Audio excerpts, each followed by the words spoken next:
The studio lights blazed down on the debate stage, illuminating Jasmine Crockett's navy blue pantsuit as she stood at the podium, microphone in hand, her posture unwavering despite the tension filling the room. Across from her, tech billionaire Elon Musk leaned casually against his own podium, his trademark smirk playing across his face, clearly believing this 45-year-old Congresswoman would be no match for his quick wit and billion-dollar confidence. Moments. Earlier, Musk had dominated the first segment of the debate, interrupting Crockett repeatedly with dismissive waves and cutting remarks about politicians who don't understand innovation. The audience, filled with both tech enthusiasts and political supporters, watched with bated breath as the moderator turned to Crockett for her response on tech regulations.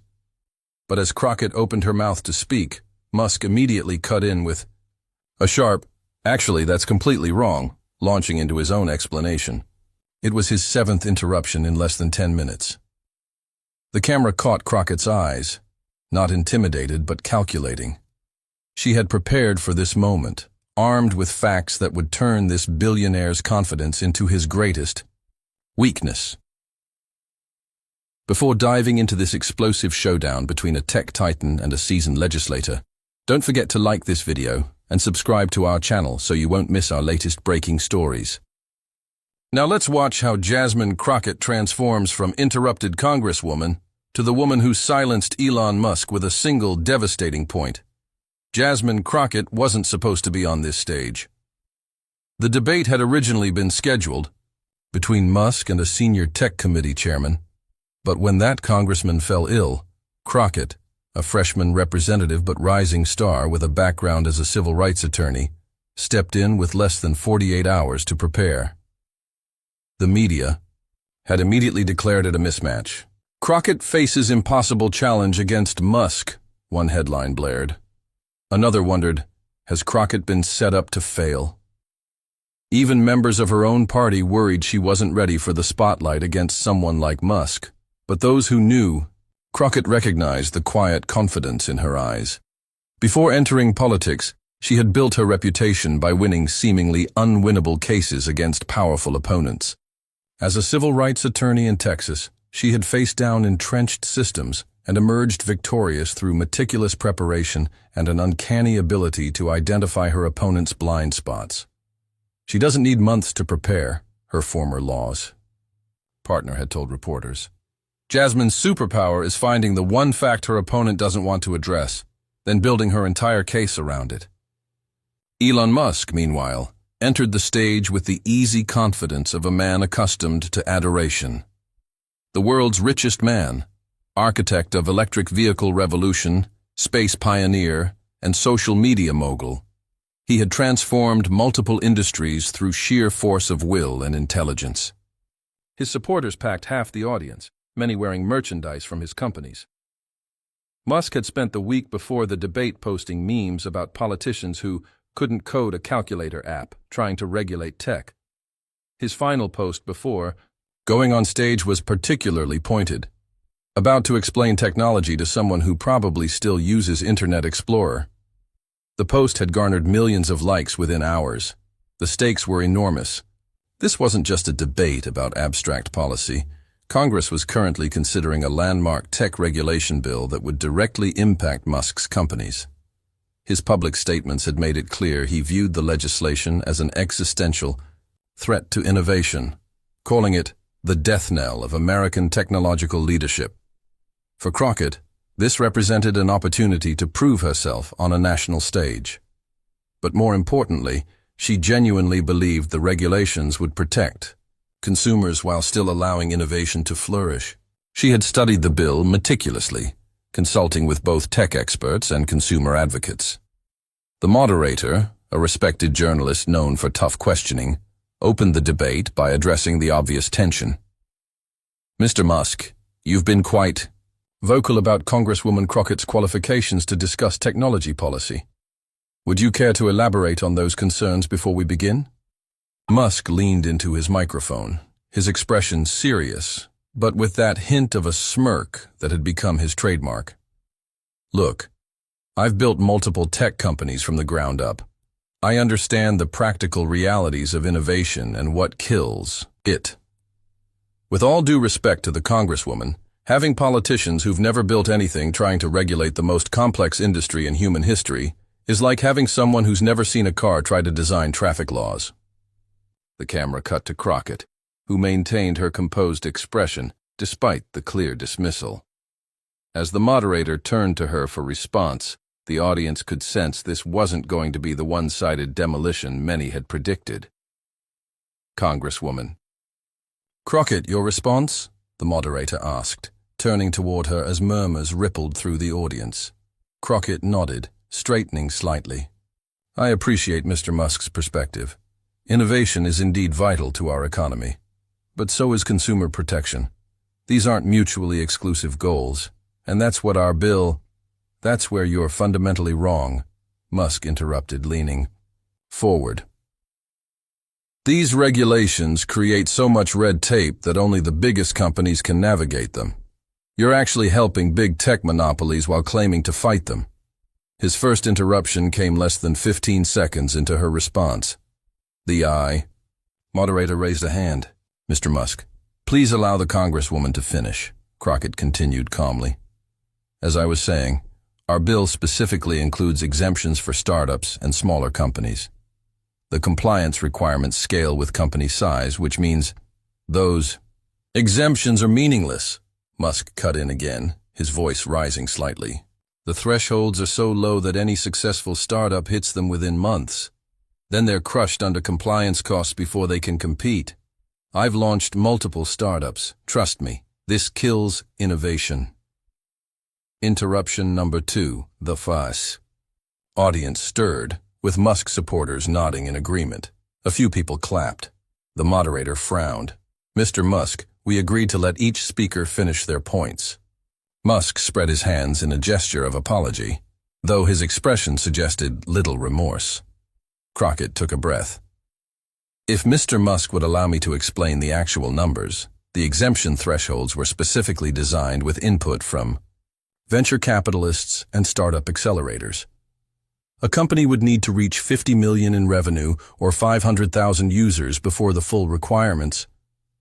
Those numbers are completely arbitrary, Musk interjected, shaking his head dismissively.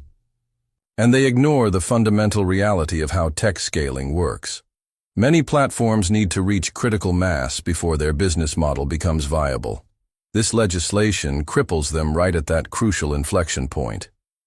His third interruption was met with more vocal support from his section of the audience. The moderator's frustration was becoming visible. Mr. Musk, this is your final warning about interruptions. Crockett maintained her composure, though her eyes had narrowed slightly. Let me address the specific concern about scaling.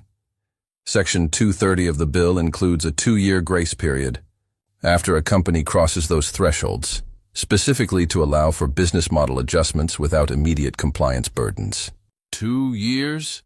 Musk laughed, interrupting for the 4th time. Do you have any idea how quickly technology evolves? 2 years ago, generative AI was a research curiosity. Now it's transforming entire industries. Your grace period is like giving someone 2 minutes to evacuate before a tsunami hits. This time, substantial applause erupted from Musk's supporters. Social media was already flooding with clips of his responses, with supporters declaring him the clear winner. The moderator turned to a new topic. Let's discuss data privacy requirements in the legislation. Congresswoman, how do you respond to criticisms that these are too burdensome? Crockett began methodically outlining the data protection measures. These provisions were modeled after frameworks that have successfully balanced innovation and privacy in other markets. The key principles are transparency, user control, and those frameworks have been disasters, Musk broke in for his 5th interruption. Europe implemented similar rules and their tech sector has fallen years behind. The compliance costs alone have devastated smaller companies.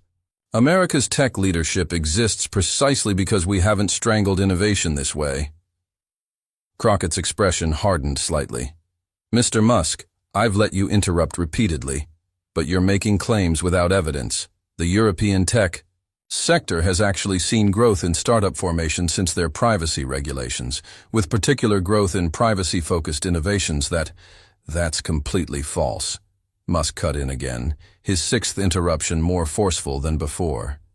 European VC investment has lagged significantly behind the US. They haven't produced any globally competitive tech platforms in the last decade precisely because of regulatory burdens. Those are just facts. The tension in the room was palpable. Now, Musk's supporters were growing more vocal, while Crockett's side of the audience was becoming visibly frustrated with the constant interruptions. The moderator intervened. Let's try a different approach. Each of you will have 1 minute, uninterrupted, to make your case about algorithmic transparency requirements. Mr. Musk, you first. Musk delivered a crisp, confident explanation about the impossibility of making complex AI systems fully transparent and the competitive disadvantage American companies would face against foreign competitors without such restrictions. When Crockett's turn came, she had barely spoken 3 sentences about the practical implementation details when Musk broke in again, his 7th interruption. That's simply not how these systems work. You're describing a fantasy version of AI that doesn't exist in reality. He turned to address the audience directly. This is exactly the problem. We have people writing laws about technology they fundamentally don't understand. The moderator's patience finally snapped. Mr. Musk, you've interrupted Congresswoman Crockett 7 times now. She has allowed you to speak uninterrupted throughout. This is your absolute final warning. A tense silence fell over the studio. The audience could feel the momentum had shifted entirely to Musk. His supporters were smiling confidently, while concern was visible on the faces of Crockett's backers. The moderator turned to Crockett. Congresswoman, you have 1 minute to address Mr. Musk's criticisms about the algorithmic transparency requirements. Crockett straightened her papers, took a sip of water, and looked directly at Musk. The camera caught a flash of something in her eyes. Not defeat, but a calculated determination. Thank you, she began, her voice steady. Before addressing algorithms, I'd like to talk about something Mr. Musk and I might actually agree on. Data. Jasmine Crockett's calm demeanor stood in stark contrast to Musk's growing restlessness as, she continued, Mr. Musk prides himself on being a data-driven leader. He's famously said that a good metric is worth 1,000 opinions. I completely agree. She reached below her podium and produced a small stack of papers, placing them deliberately in front of her. So let's look at some data regarding Mr. Musk's actual track record on the issues he's been so confidently lecturing us about today.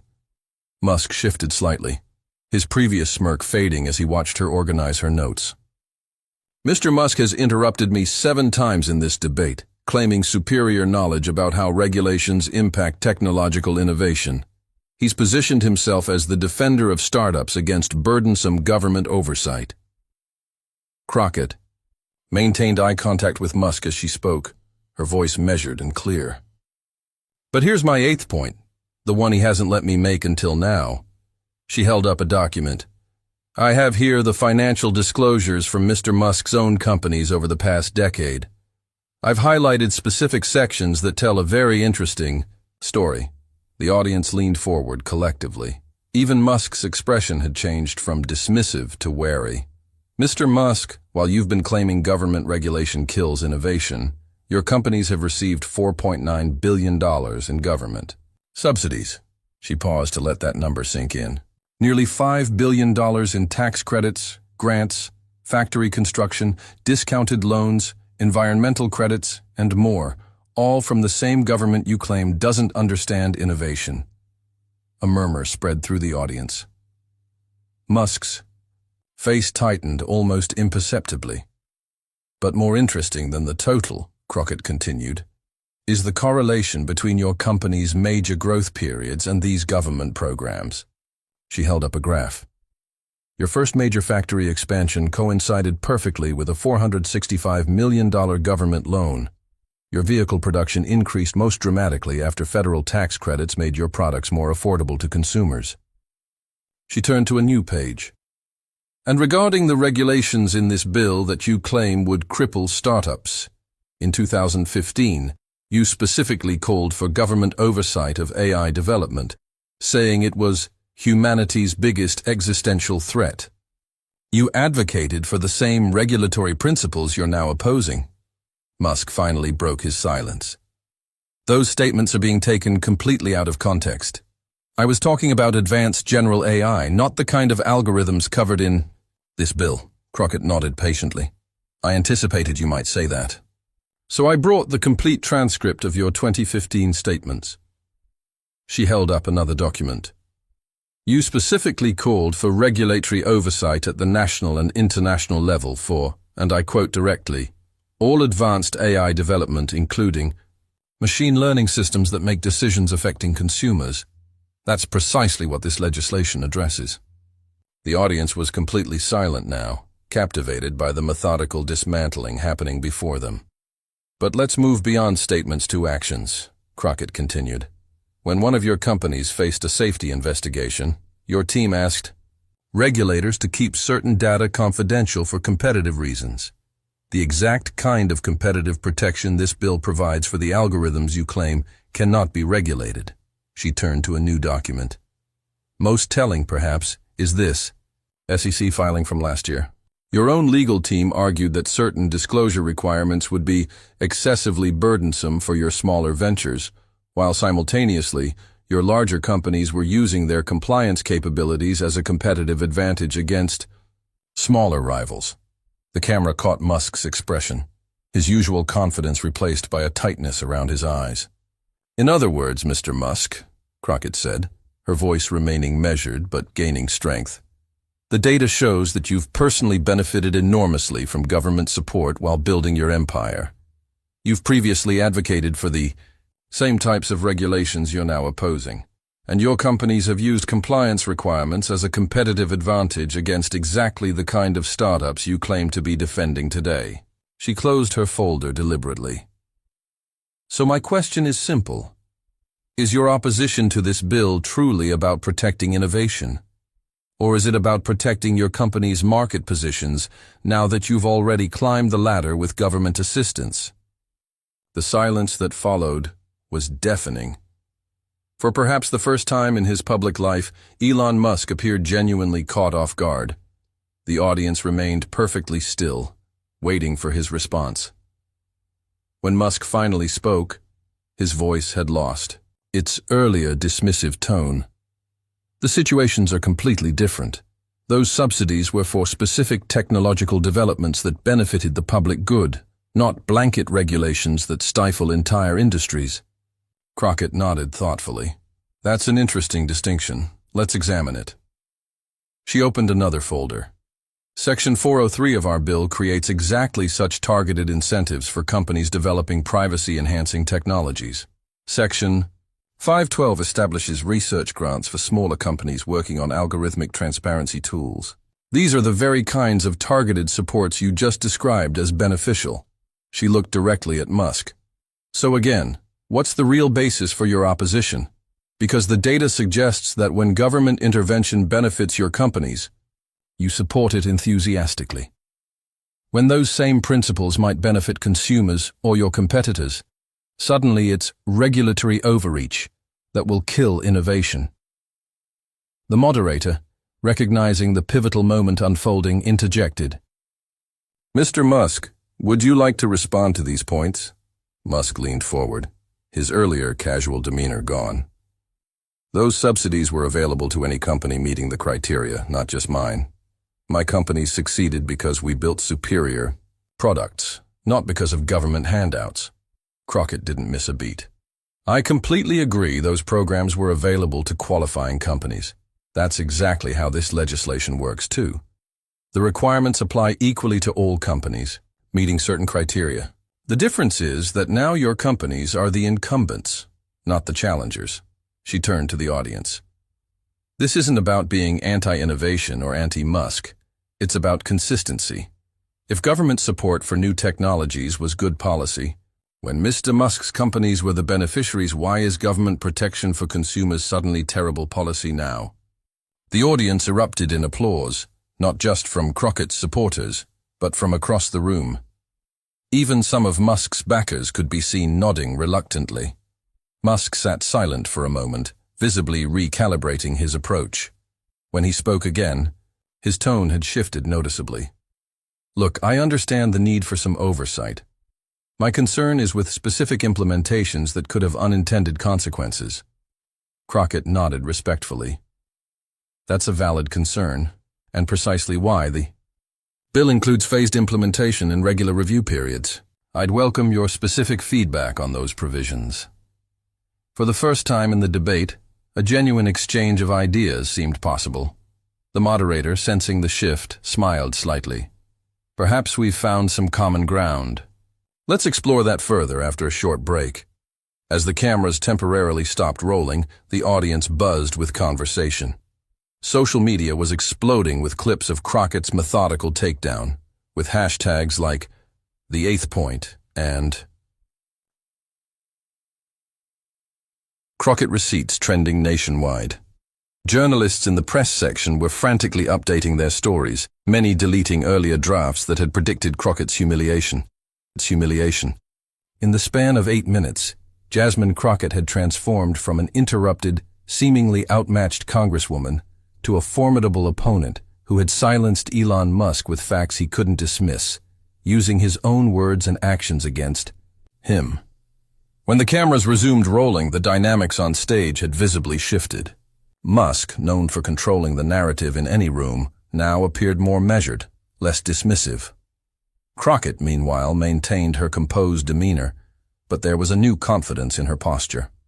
The moderator addressed both participants. "We're going to continue our discussion, focusing on finding potential areas of agreement. Congressman Crockett, would you like to start?" Crockett nodded. "I think we can all agree that American technological leadership is vital. The question isn't whether to regulate, but how to regulate intelligently. Mr. Musk's companies have accomplished remarkable things, and nothing in this legislation aims to hinder genuine innovation." She turned directly to Musk. "In fact, I'd welcome your technical expertise in refining certain provisions. For example, the compliance timelines for newly qualifying companies. Perhaps 2 years isn't the right time frame. What would you suggest based on your experience?" This direct invitation to contribute constructively seemed to catch Musk off guard. After a moment, he responded with more nuance than he'd shown earlier. "Realistically, different technologies have different scaling challenges. AI systems might need different timelines than social platforms. A more flexible approach based on technology category rather than a fixed time frame might make more sense." Crockett nodded thoughtfully. "That's exactly the kind of specific feedback that could improve the legislation. Would you be willing to have your technical teams consult with our committee on developing those category-specific frameworks?" For the first time in the debate, Musk smiled without a trace of condescension. "I think that would be productive." The remainder of the debate continued in this more collaborative tone, though the dramatic shift in dynamics was unmistakable. Musk no longer interrupted, instead listening more carefully to Crockett's points before responding. When they disagreed, it was on specific technical matters rather than through broad dismissals. As the debate concluded, the moderator asked each participant for final thoughts. Musk went first. "I still have concerns about parts of this legislation, but I recognize the legitimate need to protect consumers while encouraging innovation. I'm committed to working constructively to find the right balance." Crockett closed with measured confidence. "Complex problems require thoughtful solutions. No one, not government officials, not even brilliant innovators, has all the answers alone. The best policy emerges when we bring diverse expertise to the table and focus on facts rather than assumptions. I look forward to continuing this conversation with Mr. Musk and other stakeholders to ensure America remains both technologically innovative and ethically responsible." As the cameras stopped rolling, something remarkable happened. Musk approached Crockett, extending his hand. Their brief exchange couldn't be heard, but viewers noted Crockett nodding and handing Musk what appeared to be her business card. Within minutes, the debate's aftermath exploded across media platforms. The initial narrative of tech genius versus outmatched politician had been completely inverted. Crockett's masterclass in preparation silences Musk, read one headline. How Jasmine Crockett used Musk's own record to change the debate, proclaimed another. Video clips of her 8th point went viral, accumulating millions of views within hours. Content creators were already producing analysis videos breaking down her strategy moment by moment, with particular focus on how she had allowed Musk's interruptions to build before delivering her devastating counterpunch. In green rooms across the major networks, producers scrambled to book experts who could discuss the implications of what many were calling the debate heard around Silicon Valley. Technology policy analysts who had been largely ignored by mainstream media were suddenly in high demand, their phones buzzing with requests for appearances. By morning, detailed infographics had emerged online comparing Musk's statements about regulation with his company's actual regulatory history, many directly inspired by Crockett's methodical presentation. The Crockett method was being discussed as a template for how to counter tech billionaires' outsized influence on policy discussions.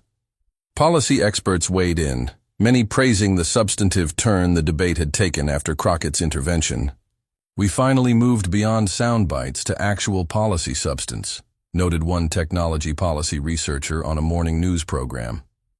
Crockett didn't just score political points, she actually advanced the conversation by forcing everyone to acknowledge the complex relationship between government support and technological innovation. Another analyst observed, "What we saw last night was someone who understood that preparation matters more than celebrity." Crockett clearly spent days studying not just the legislation, but Musk's own corporate history. That kind of homework isn't flashy, but it's devastatingly effective. On social media, the 8th point became shorthand for a perfectly timed, factually devastating counter-argument. Users began sharing memes of Crockett's composed face with captions like, "Me waiting to drop the receipts, and when you've got the data they don't think you have." Young women in particular embraced Crockett's approach. A 23-year-old software engineer's post went viral.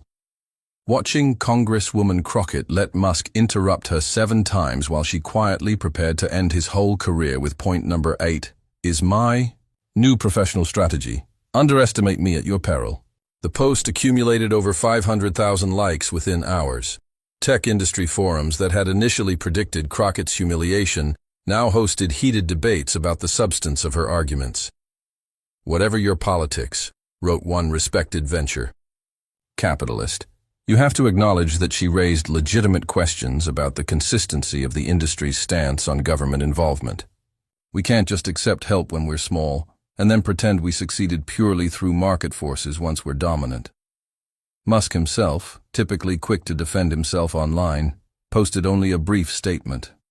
Good debate with Reps. Crockett today. Looking forward to continuing the discussion on thoughtful tech policy. The uncharacteristic restraint spoke volumes.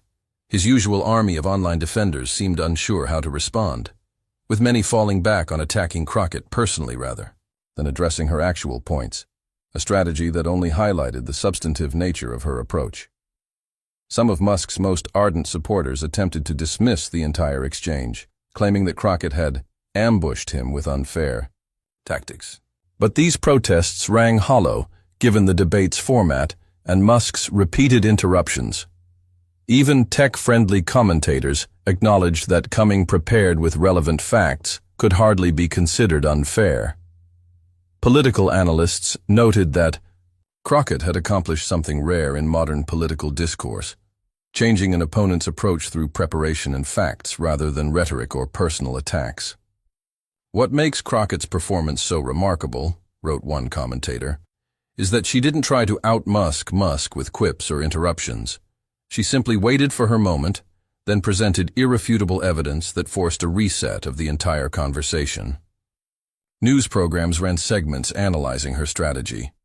"Notice she never lost her composure despite repeated interruptions," pointed out one analyst. "She was playing the long game, knowing her 8th point would change everything if she could just get it out." A body language expert who reviewed the footage noted, Watch how Crockett's posture actually becomes more confident after each interruption, while Musk's becomes increasingly agitated. She knew what was coming. He didn't. For Crockett, the debate marked a turning point in her political career.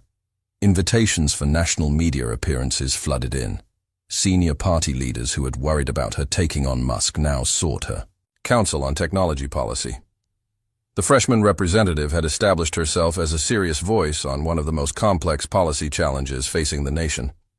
Small-dollar donations to her campaign surged, with many contributors citing the debate as their motivation. "You showed us how to stand up to billionaires with facts, not just rhetoric," read one typical comment accompanying a $25 donation. Within 48 hours, her campaign had received over $1.2 million in new contributions. Perhaps most significantly, Crockett began receiving messages from young people inspired by her performance.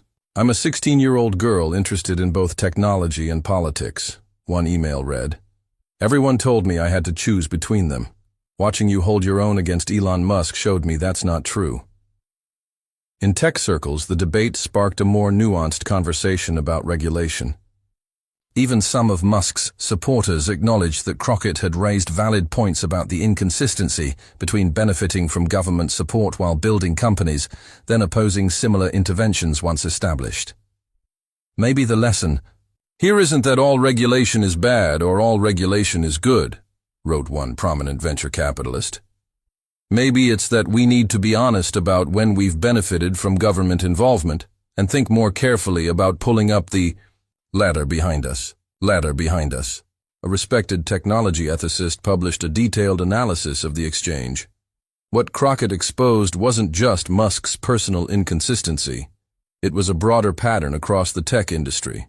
We celebrate our own brilliance during success, while conveniently forgetting the public infrastructure, research funding, and regulatory frameworks that enabled that success. Industry forums that had initially dismissed Crockett as an uninformed politician suddenly filled with engineers and developers discussing specific provisions of the legislation. "I actually read the bill after watching that debate," wrote a senior software architect at a major tech company. "The transparency requirements aren't nearly as burdensome as they're being portrayed. Most of us are already doing 80% of this work internally. We just don't want to share it publicly." Former government officials who had transitioned to tech companies offered particularly nuanced perspectives. "Having worked on both sides, I can confirm Crockett's key point," wrote a former regulatory agency director now serving as a tech executive. "These companies absolutely rely on government support in their early stages, then develop regulatory amnesia once they reach scale." The debate even sparked conversations about the relationship between media coverage and tech policy.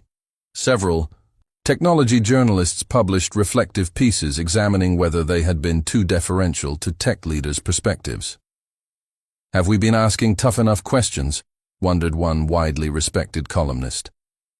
"Or have we been too eager to accept the innovation versus regulation framing without examining its premises?" Educators incorporated the debate into their curricula almost immediately.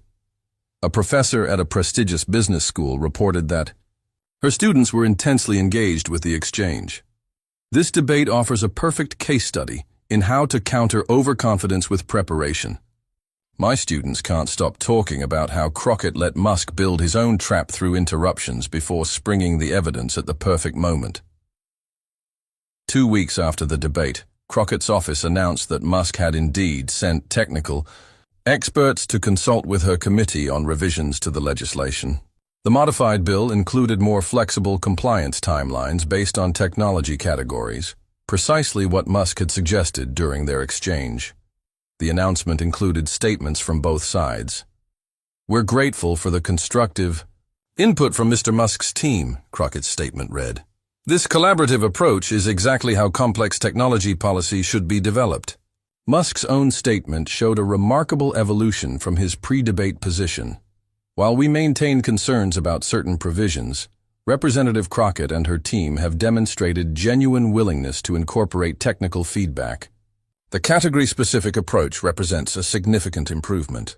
A photo accompanying the press release showed Crockett meeting with Musk's chief technology officer and regulatory affairs team, concrete evidence that the debate had transcended political theater to create actual policy impact. The revised bill gained bipartisan support that had previously seemed impossible. Lawmakers who had been skeptical cited the more nuanced compliance frameworks as addressing their key concerns. If Musk's team is satisfied with these adjustments, that carries significant weight, admitted one previously opposed representative. When the revised bill passed with bipartisan support 3 months later, observers noted that it represented something increasingly rare in modern politics, a genuine compromise that emerged from a confrontation rather than despite it. At the signing ceremony, Crockett was invited to speak. She acknowledged Musk by name, thanking him for, ultimately, choosing constructive engagement over continued confrontation. The cameras caught her subtle smile, not triumphant, but quietly satisfied that substance had ultimately prevailed over showmanship. Industry analysts predicted that the legislation would become a model for other countries grappling with similar regulatory challenges. By incorporating flexibility while maintaining core protections, this approach threads the needle between innovation and accountability, wrote one international policy expert. Perhaps most importantly, the debate and its aftermath demonstrated how technical expertise and policy knowledge could productively combine when ego was set aside. A year after the legislation took effect, initial data showed minimal compliance burdens for smaller companies, while consumer protections had meaningfully improved. For viewers watching Crockett and Musk's exchange, the lessons extended beyond technology policy. They witnessed how thorough preparation, patience, and data-driven arguments could overcome even the most dominant personalities. They saw that substance could still triumph over style when delivered at precisely the right moment. As one commentator put it, Jasmine Crockett didn't just win a debate, she provided a template for how to reclaim meaningful public discourse in an age of interruptions and sound bites. Sometimes, the eighth point is the one that changes everything. The debate between Jasmine Crockett and Elon Musk would be studied in political science and communications classes for years to come, not just for Crockett's devastating eighth point, but for what happened afterward, a genuine shift from confrontation to collaboration, proving that even the most contentious public discussions could potentially lead to productive outcomes.